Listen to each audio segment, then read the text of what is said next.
All right, so now that you've successfully downloaded and installed Xcode, we're now ready to go on a guided walkthrough of the Xcode software. So in this lesson, I'm going to be showing you some of the most common panes and sections of Xcode that we'll be using, as well as talk you through some of the hints and tips that will be really helpful for development later on. So once you're ready, let's show you the ground world of Xcode. So the first thing that you'll see when you open up Xcode is this welcome screen. And here you can choose to start a new playground or create a new Xcode project. So that's exactly what we're going to be doing. So go ahead and click on create a new Xcode project, and then it takes you to the project creation wizard and allows you to choose a template for your project. So we're looking at the iOS templates at the moment, and you've got single view application or create a game template or an AR app template, as well as things like master detail, page space, or tab-based app. So unless you're creating a game or ARKit app, then most professional developers will choose to use a single view application as the template. And the reason for that is because with things like master detail, page-based, or tab-based app, you get a lot of extra things added in that may or may not be useful. So we tend to choose single view application because it's the most customizable, it's the most flexible, and it will allow you to add all of these things later on if you need them anyways. Now you can see that there's also other tabs such as creating a watchOS app or a tvOS or macOS app. But since this course is all about iOS, then we're going to stick to that and make sure that the single view app is selected and go ahead and click next. So this is the screen where you're going to input some details for your app, including the product name. So this is the name for your app.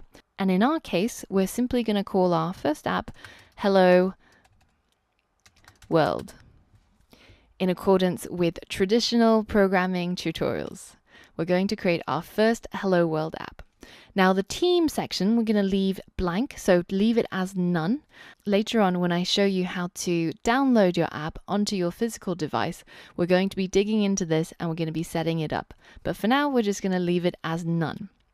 So the next thing you have to fill in is your organization name. So if you have a company, then this is where your company name goes. If you don't have a company, then simply put down your own full name. Then the next field is the organization identifier. So this is where they expect a reverse domain name structure. So what is that? So for example, our website is londonappery.com. So the reverse domain name structure of that is com.londonappery. So the next thing that we see is the language. We're going to keep that selected as Swift. And the final three checkboxes we're going to leave unchecked. So in later, more advanced modules where we teach you how to save user data locally, then we're going to be checking this box to use core data. And when we teach you how to test your app using unit and UI tests, then we'll be using these two boxes. But for now, we're going to leave all of them blank and we're going to go ahead and click next. So now you're asked to save your project somewhere. And if you want, you can set up a folder to hold all of your app development projects, and you can save everything in there so that you'll be able to find it later on. Alternatively, and what I'm going to do for now is I'm simply going to save this app onto my desktop. So I'm just going to go ahead and click Create. So this is the screen that you'll see whenever you created a brand new app. So I'm going to take you on a tour of Xcode to show you where all the different components are and some of the most commonly used buttons. Now let's start from the top and work our way down. So right at the top of Xcode, you can see this here, which is the status bar. And the first thing that you might notice is that it looks incredibly similar to the other Mac apps that you have. For example, iTunes. So right at the top here, you've got a play and pause button, and you've also got the part that shows you what is being played and some more information about your song. And similarly with Xcode, up here we've got a play button and a stop button. So this builds and runs our code project onto the simulator or onto a physical iPhone device. And you can also stop the running by using the stop button. So you can determine where you want your app to run by clicking on this button here. And that allows you to choose either a device, so a physical iPhone, if you have it connected to your Mac, or you can choose one of the many iOS simulators that comes with Xcode. So when you choose any of these simulators and you hit run, you'll see that you get a simulated iPhone device running inside your Mac. So you can resize this if it's too big for your screen, and it's got this bezel around it. And that allows you to click on various buttons like the home screen button or the volume controls, etc. But I personally prefer it without the bezel. So I tend to go into Window and Show Device Bezel. I uncheck that to just simply get my full-size iPhone screen, which you can fill your desktop with to make it a lot bigger. So that's launching your simulator, and we can go ahead and click stop to stop the running of our app. The next part you see is the app status. So here it'll tell you, for example, right now it's finished running, or before when it was building, then you get a progress bar. You'll also get your errors and warnings show up over here as well. So that's just a general status of what's happening inside Xcode and to your projects. Now, moving further along, we've got these three buttons, and we're going to be using these two quite a lot, and the third one less so. So the left one is normally selected by default because it shows the standard editor. So that means that the middle part of your Xcode is just a single screen, and that's what the standard editor means. Now, if you click on the two circle icon, this brings up the assistant editor, and this allows you to split the middle section into two screens. And sometimes this is really, really useful. For example, when you're designing your app, and you've got your canvas on the left-hand side, you can have your code file showing up simultaneously on the right-hand side, so you can flip back and forth quite easily.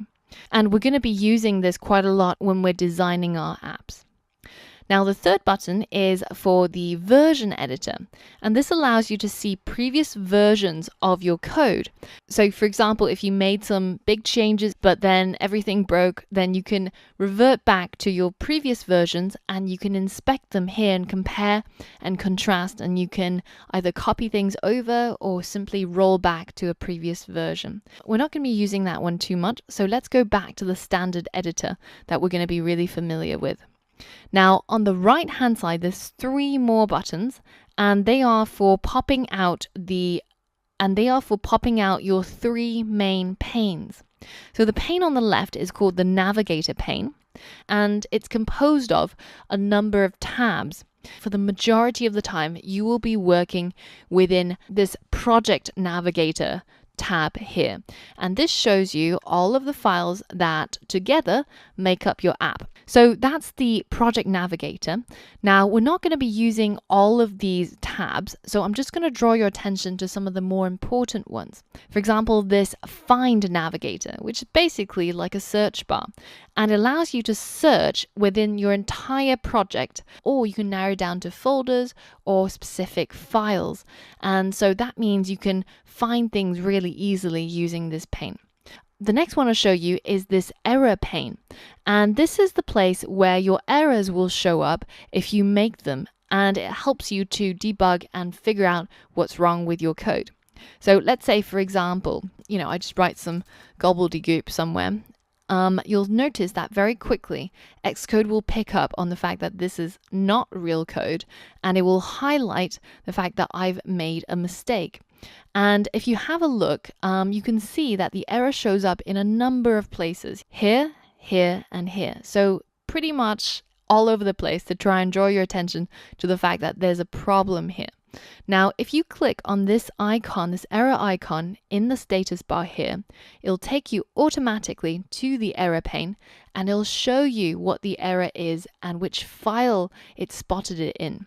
So in this case, there is something here, use of unresolved identifier. It means it doesn't know what on earth this is, and it tells you which file this is in. When you go inside that file, it highlights the line where it thinks the error is, and it tries to alert you to this problem.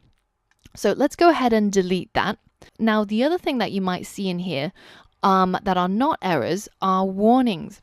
So let's say I write something that's going to trigger a warning.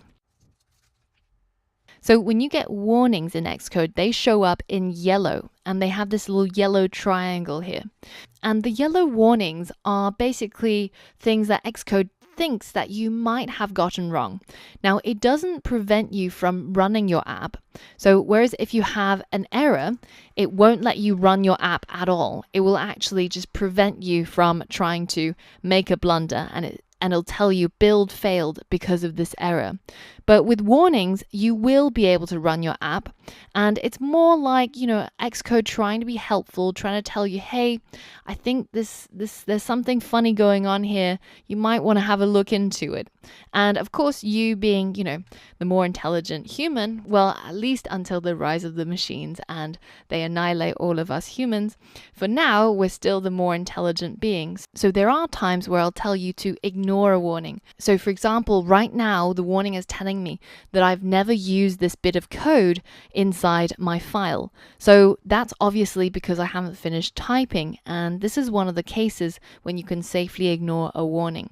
Now, the rule of thumb is that when you're uploading your app to the App Store, to clear your errors and your warnings before you upload it to the store. But before then, when you're testing, when you're debugging, when you're writing your code, then just use it as helpful advice. Okay, so the last one that I want to show you in the navigator pane is this one, which is the breakpoint inspector. And breakpoints are incredibly easy to create accidentally, especially when you're new to Xcode. So anywhere between this left margin and these numbers here, if you click in that margin, you will create a breakpoint. So this is one of these blue arrow-like structures. And what it does is that when your app runs, the code runs from top to bottom. And when it hits this breakpoint, it stops. It applies the brakes and it stops any of the code that are below it from being executed. Now, breakpoints are useful when we want to stop our app at a particular moment in time or in code and to inspect what might be going wrong, or to debug or try to figure out something that's going on underneath the hood. I'll be showing you exactly how to do that later on as well. But if you've created a breakpoint by accident, you can get rid of it by either clicking on it to disable it, so it becomes this light blue color. Alternatively, you can simply click and drag it away and it gets rid of that breakpoint completely. So that's just something to note. And have a look inside your code when you have any bugs or crashes to make sure that you haven't accidentally just simply put in a breakpoint.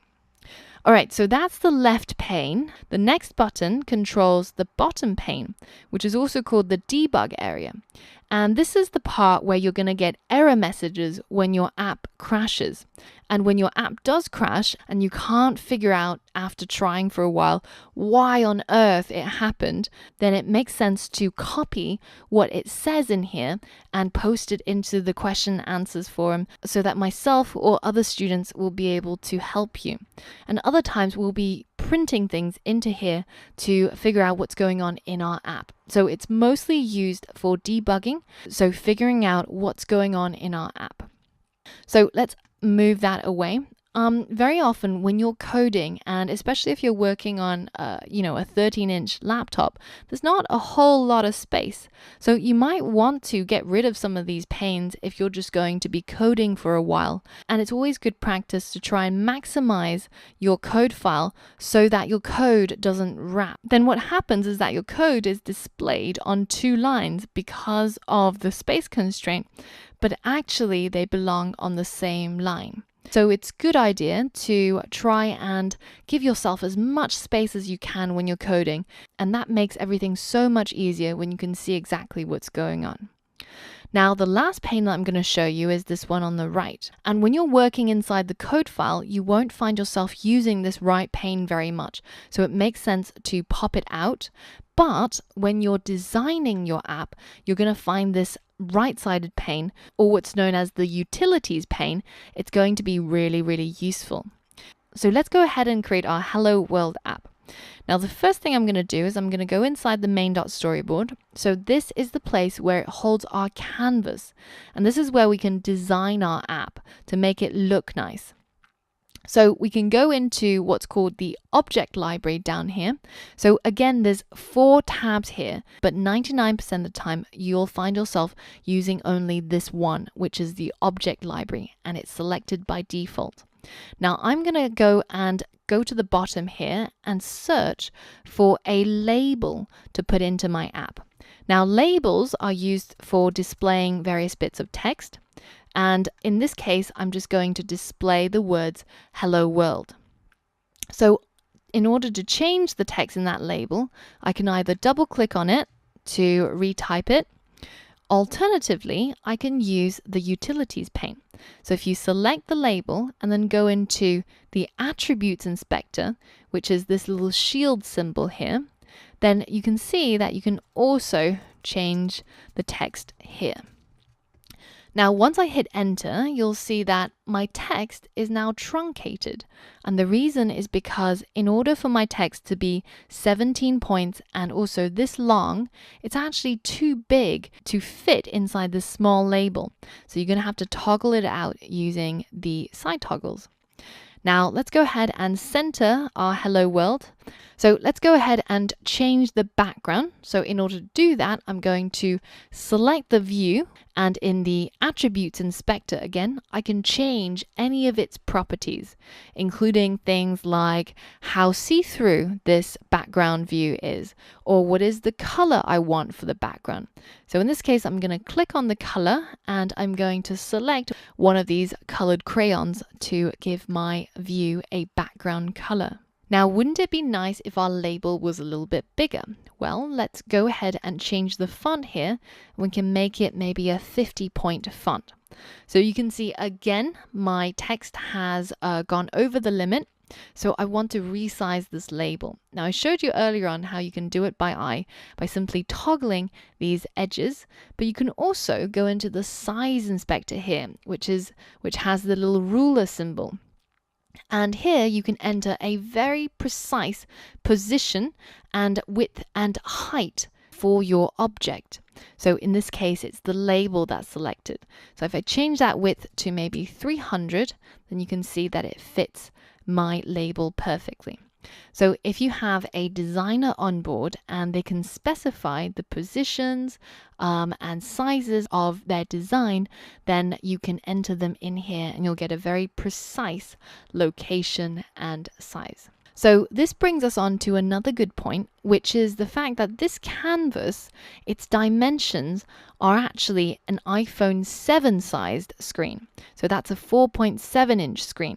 And if you have a look down here, you have a way of changing the canvas size.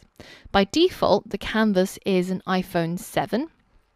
But if you want to change its dimensions to maybe say an iPhone SE, which is the same as an iPhone 5 screen size, then you can do that down here. And you can also change the orientation of your canvas. Now remember, this is about the canvas, whereas up here it's about your simulator. So that's your device and that's your canvas for your design. So now the last pane that we've got is this one here.